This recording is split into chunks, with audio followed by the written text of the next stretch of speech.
guys! Welcome back to my channel, Rosie's Cuisine. I-share ko sa inyo kung paano ako magluto ng chicken and pork cordon bleu. Bali, ito yung mga ingredients natin. Meron akong chicken breast. Bali, isang buong chicken breast ito guys. Sinati ko lang sa dalawa. Tapos, tinanggalan ko na rin siya ng buto. Tapos, meron tayong pork. 3 slice lang ito. Ganito kalalaki. Tapos, meron tayong chicken loaf.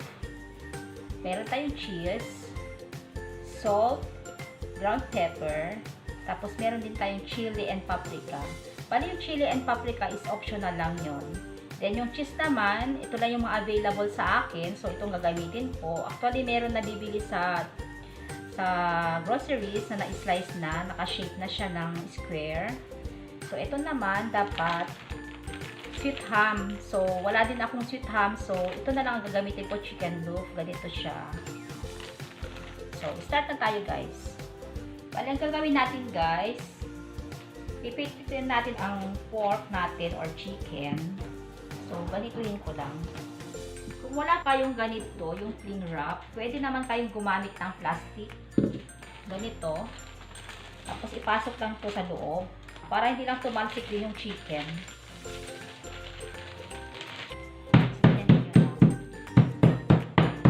Ito naman, ganyanin nyo lang din.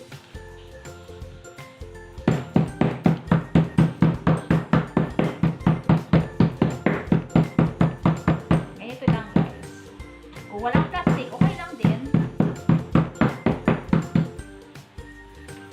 Parang magpantay lang siya. So, ang chicken naman, kung wala din plastic, okay lang din guys.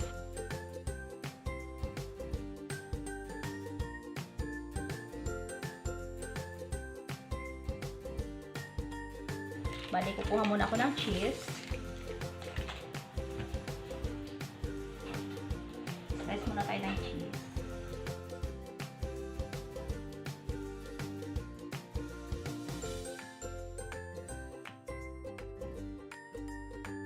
Hi guys! Pagbabalot na tayo. Tapos ito, nakalimutan ko pala yung breadcrumbs, flour at saka egg. Kasi dito natin mamaya babalot yung ating cordon bleu. Bali, titimplahan ko muna ang ating chicken and pork ng salt and pepper. Salt and pepper guys, tapos mag-add tayo ng chili.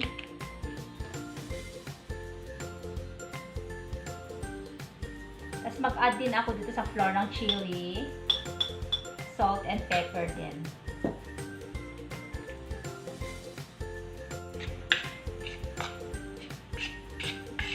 Tapos maglagay din tayo ng konting salt sa ating egg.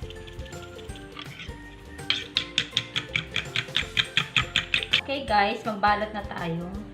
Unahin natin ang pork.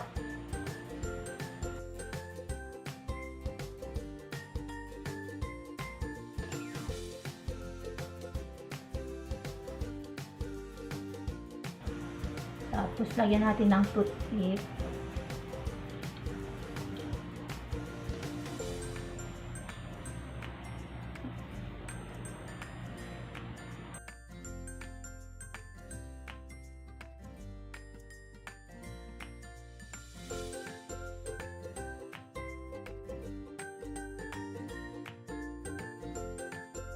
Ito na yung ating pork cordon bleu. Tapos na. Isunod na natin ang ating chicken.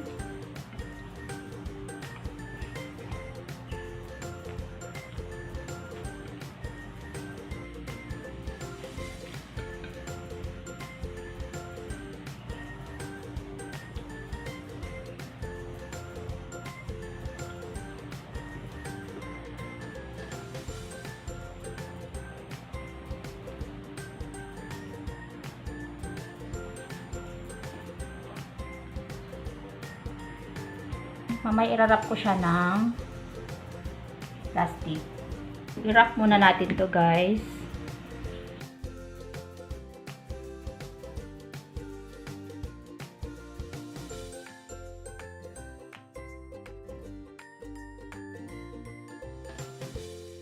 Bali itong pork guys, hindi ko na siya i-rep.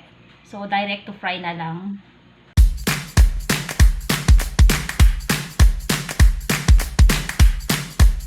buksan na natin. Tapos yung pork ko, hindi ko na lang yan ni-ref kanina. So, sabay ko na lang din sa pagprito ko.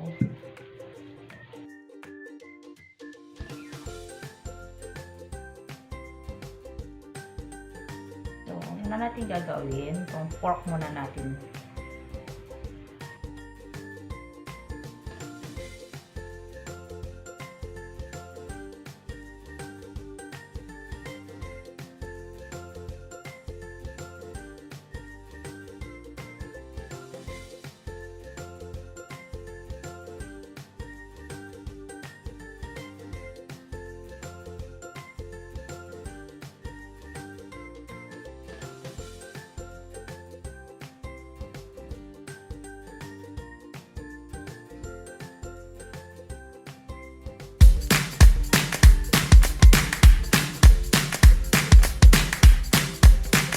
Lagay na tayo ng oil.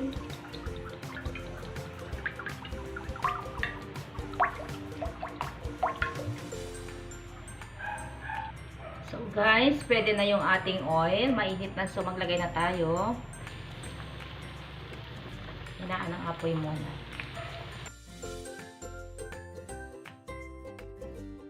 Kung gusto nyo mas maraming mantika, pwede din. Pero ako okay na yan.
Okay na siya guys. So, ito na yung ating chicken and pork cordon bleu.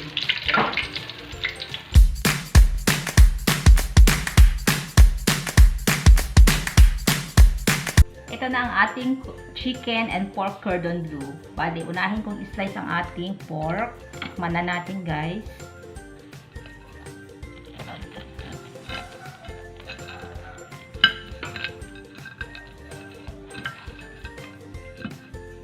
Ito na siya.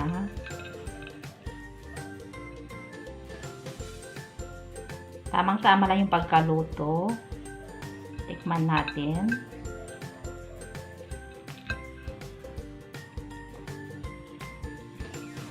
Tamang-tama lang yung timpla guys.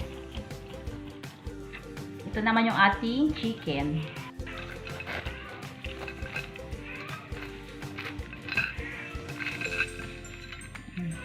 Wow.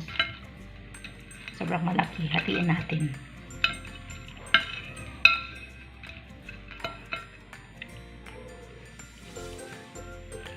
Sarap.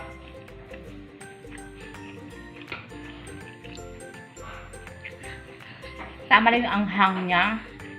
Try nyo. Ang sarap talaga ng spicy chicken cordon bleu and pork cordon bleu. Thanks for watching. Don't forget to like and subscribe.